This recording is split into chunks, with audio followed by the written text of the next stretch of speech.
Hello, ladies and gentlemen of the internet. My name is Dietrich, and this is a Mazda CX-50. And this car has the benefit of being a Mazda, which typically make cars that I like very much.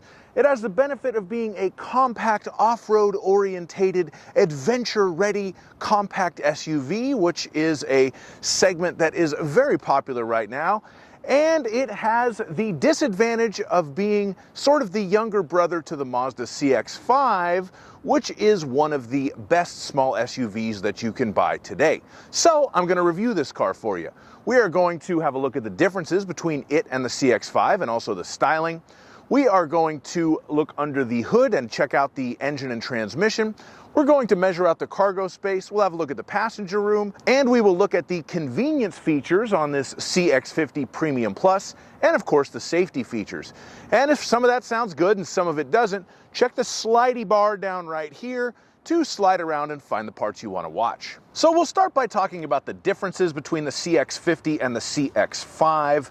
The CX-50 has a 4.6-inch longer wheelbase and a 5.7-inch longer body overall, so it is longer than the CX-5. It also has an additional 1.1 inches of ground clearance. You get 8.6 inches of ground clearance on the CX-50, 7.5 on the CX-5.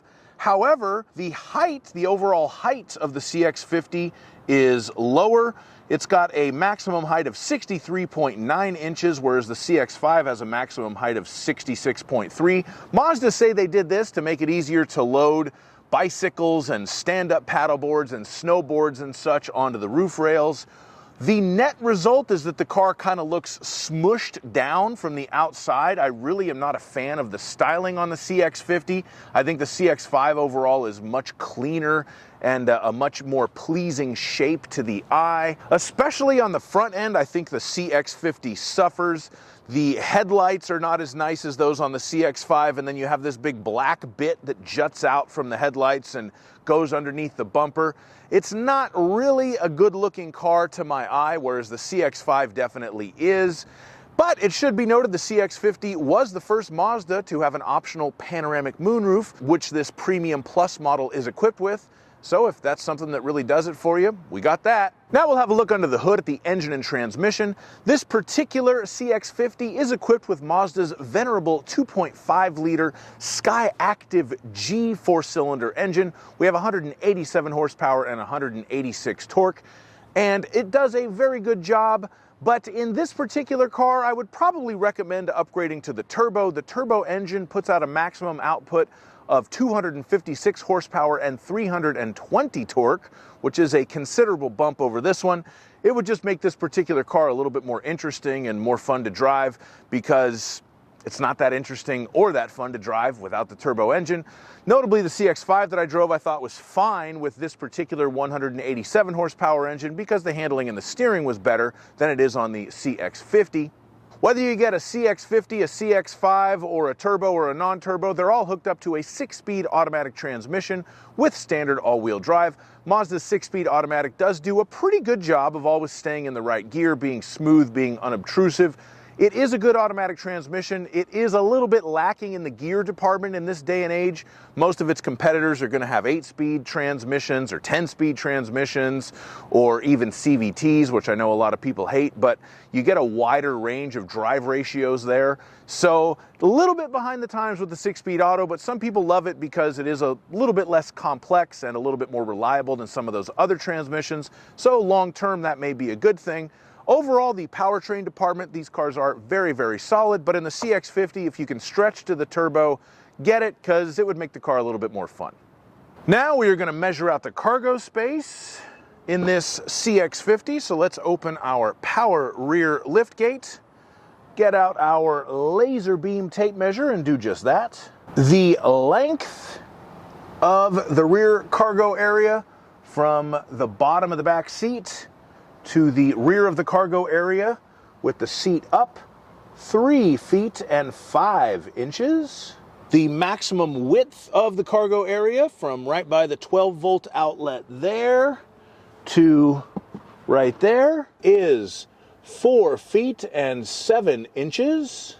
The width of the rear cargo area at the narrower point is 3 feet and 4 inches. So here is the cargo area with both seats folded down. So that is kind of your maximum van-like cargo area in a CX-50. The length is 5 feet and 9 inches from the rear of the cargo area to the back of the passenger seat. That's an approximation of really how much room there is, because you got to move those seats pretty far forward to get the seats to fold down. So not the roomiest SUV in the world, but that's what that looks like. The height of the cargo area in the rear portion of it is 2 feet and 5 inches. Somehow the lighting conditions or something is really not cooperating with me today, but there you go, 2 feet 5 inches. And if you need to lift something into the back of your CX-50, relatively low lift over again of 2 feet and 5 inches there. And if we look under here, we do have a genuine spare tire with the subwoofer for the Bose sound system and some tools there. In this box, we have Mazda cargo blocks, which are these things.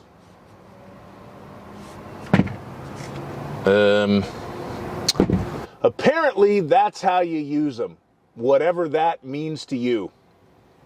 And I don't normally measure it, but since Mazda themselves make a big deal out of it, if you need to lift something onto the roof of your CX-50, you will need to lift it 5 feet and 5 inches off of the ground. That's what I measured there. So if you're going to be putting bikes on the roof, 5'5" is what you got to lift them for. So start training now.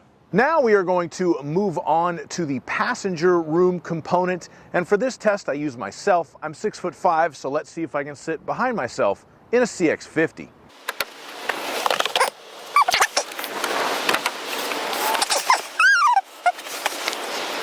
Okay, so we don't have a surplus of room in here, but it is roomier than a CX-5. We got to give it that.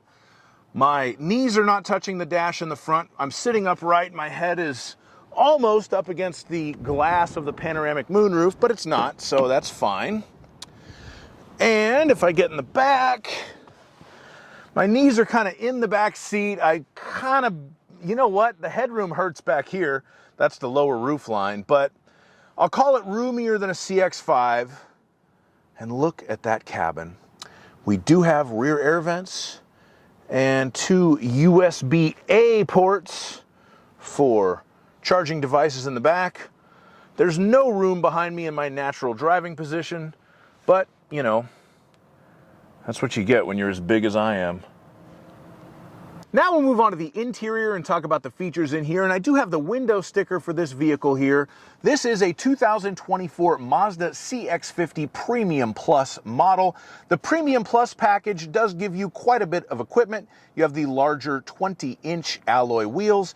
We have genuine leather seats with contrasted, Mazda calls it brown, I would more call it kind of bronze stitching. You have to have that contrasted either orange or brown or blue or bronze or some kind of stitching to show that it's the sport model, either fast or off-road sport, doesn't really matter which. Those leather seats are heated and cooled in the front. We have memory seating for the driver's side, and we have power seats for the driver and the passengers. You also have what Mazda calls the active driving display. That is the heads-up display that is projected onto the windshield. I have driven previous Mazdas with this feature, and I do like it. I like the fact that the Mazda active driving display does give you information for the blind spot monitors. It'll kind of show you with these little radar waves when there's a car on your flank when you're out driving on the road. It's a good heads-up display, and that is a feature that I very much like. We have power folding mirrors and an auto-dimming mirror with HomeLink included as well, so you can program your garage door openers in there. You do have wireless Apple CarPlay and Android Auto as standard, but what is not standard is factory navigation. Even at this $39,000 plus price point, it will tell you that the navigation system needs a navigation SD card that you can purchase from your dealer as an accessory.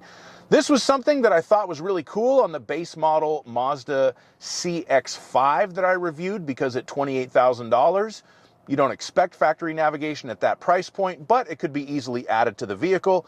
However, at $39,000, this is pretty cheesy, and the SD card should already be in there from the factory, at least in my estimation. And of course, you look at the lack of navigation and the Apple CarPlay and Android Auto and radio information and everything else through the 10.25-inch non-touchscreen on this vehicle. It is controlled by Mazda's little scrolly wheel down below the gear shift. This system works okay, but it is not as good as a pure touchscreen. Mazda, let's get on the stick. All automakers, let's get on the stick. Almost everybody's online, but we need pure touchscreen interfaces in cars from now moving forward. It's just the best way to do it. If you want to leave your little scrolly wheel down there to control it too, like BMW does with their modern iDrive, good for you, but we need touchscreens in all new cars. One thing this car comes with that I do really like is a Bose 12-speaker sound system. This is definitely one of the better Bose systems on the market, and it is an excellent stereo and standard equipment on this Premium Plus CX-50. And the other thing I'll give Mazda a shout out for is including rain sensing windshield wipers. On a $39,000 car, it's not that weird, but it's still not super common in the class, and it's a feature that I genuinely love. But even the base model CX-5 that I drove about a year and a half ago had it, so kudos to Mazda for making that standard, and that does make life much easier when the rain starts coming down. Now we'll move on to the safety features, and it's a pretty standard array of what you get right now in this class for safety features. Blind spot monitoring and rear cross traffic alert are included, so you have the little lights in the rearview mirror that will light up when there's a car on your flank, and the rear cross traffic alert will warn you when you're in reverse if there's a car coming crossways. You also have the lane keeping assist and the lane departure warning, so the car can adjust the steering slightly to keep you in your lane when the car's camera can read the lane lines, and or give you an audible warning when you're drifting out of your lane. You have the smart brake support, which is the forward collision alert and the emergency braking. Driver attention monitor will tell you when the car thinks that you're falling asleep, and I find it to be very unobtrusive on this Mazda CX-50. It does work very well. And of course, you have the Mazda radar cruise control with stop and go. And if you have one of these vehicles and you would like to see how it works, I will put a link in the description so you can watch that to get an idea of how your Mazda radar cruise control works. Thank you so much for watching my review of this CX-50. I hate to say it, but I was a bit disappointed in this car. I like the CX-5 so much, and to me, this car just doesn't improve on that concept. It just makes it worse. I suppose I could see buying one if you really love the way it looks or the low roof line is enticing to you or something, but I don't know, just buy a CX-5 or a Subaru Outback or something else. This is not it for me. But at any rate, thank you so much for watching. I do appreciate it. Please like the video, subscribe to my channel, and have a fantastic day. Bye-bye.